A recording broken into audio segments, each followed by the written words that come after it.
एक तरफ बांग्लादेश में नई सरकार का शपथ ग्रहण, दूसरी तरफ मोहम्मद यूनुस का भारत विरोधी विदाई भाषण और ठीक इसी बीच भारत पहुंच गए हैं राफेल वाले यार यानी कि फ्रांस के राष्ट्रपति इमैनुअल मैक्रोन। सवाल ये है, क्या ये सिर्फ एक संयोग है या फिर भारत की कूटनीति का वो जवाब जो भारत पर बुरी नजर रखने वालों की नींद उड़ाने वाला है। नमस्कार, मेरा नाम है रिचा और आप देख रहे हैं वन इंडिया हिंदी।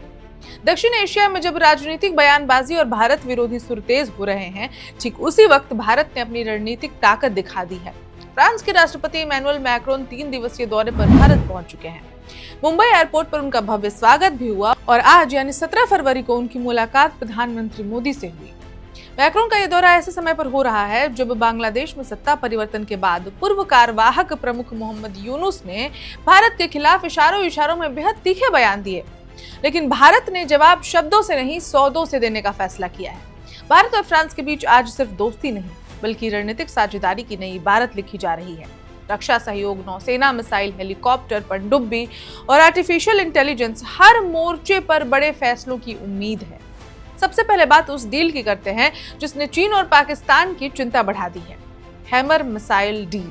114 राफेल विमानों के बाद अब राफेल में इस्तेमाल होने वाली हैमर मिसाइल भारत में ही बनाई जाएगी, यानी आत्मनिर्भर भारत को सीधी ताकत देने आए हैं भारत के सबसे खास मित्र मैक्रोन। इसके अलावा हिंद महासागर क्षेत्र में जॉइंट नेवल एक्सरसाइज और लॉजिस्टिक सपोर्ट को लेकर समझौता संभव है। इंडो पैसिफिक में चीन की बढ़ती मौजूदगी के बीच ये कदम रणनीतिक संतुलन बदल सकता है। हेलीकॉप्टर, जेट इंजन टेक्नोलॉजी और पनडुब्बी निर्माण में भी नए समझौते होने की संभावना है। भारत और फ्रांस पहले से ही भरोसेमंद रक्षा साझेदार हैं और अब ये रिश्ता और गहरा हो सकता है। एक और अहम मुद्दा है राफेल मरीन वर्जन।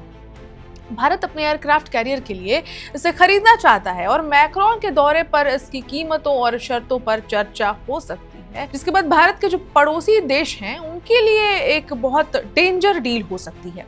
इसके साथ ही पीएम मोदी और Macron Tata Airbus H125 light utility helicopter की फाइनल असेंबली लाइन का वर्चुअल उद्घाटन भी करेंगे, जो मेक इन इंडिया को नई उड़ान देगा। सिर्फ रक्षा ही नहीं, आर्टिफिशियल इंटेलिजेंस के क्षेत्र में भी स्वास्थ्य सेवाओं से जुड़े समझौतों पर हस्ताक्षर संभव है, जिनका मकसद मुनाफा नहीं बल्कि जनहित होगा। शाम को मैक्रोन ताजमहल पैलेस में भारत फ्रांस इनोवेशन फोरम और फिर गेटवे ऑफ इंडिया पर सांस्कृतिक कार्यक्रम में भी शामिल हुए। ये दौरा सिर्फ औपचारिक नहीं बल्कि एक स्पष्ट संदेश है। जब पड़ोसी देशों से भारत विरोधी बयान आते हैं तब भारत अपने दोस्तों के साथ खड़ा होकर अपनी ताकत दिखाता है।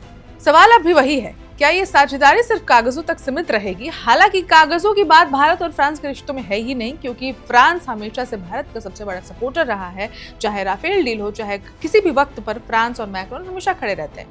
ये भारत और फ्रांस की डीलें आने वाले वर्षों में एशिया की शक्ति संतुलन की तस्वीर बदल सकती है। इतना तय है, भारत पर बुरी नजर रखने वालों के लिए ये हफ्ता बेचैन करने वाला जरूर हो सकता है। इस खबर में इतना ही। अपडेट्स के लिए देखते रहें one India Hindi. Subscribe to One India and never miss an update. Download the One India app now.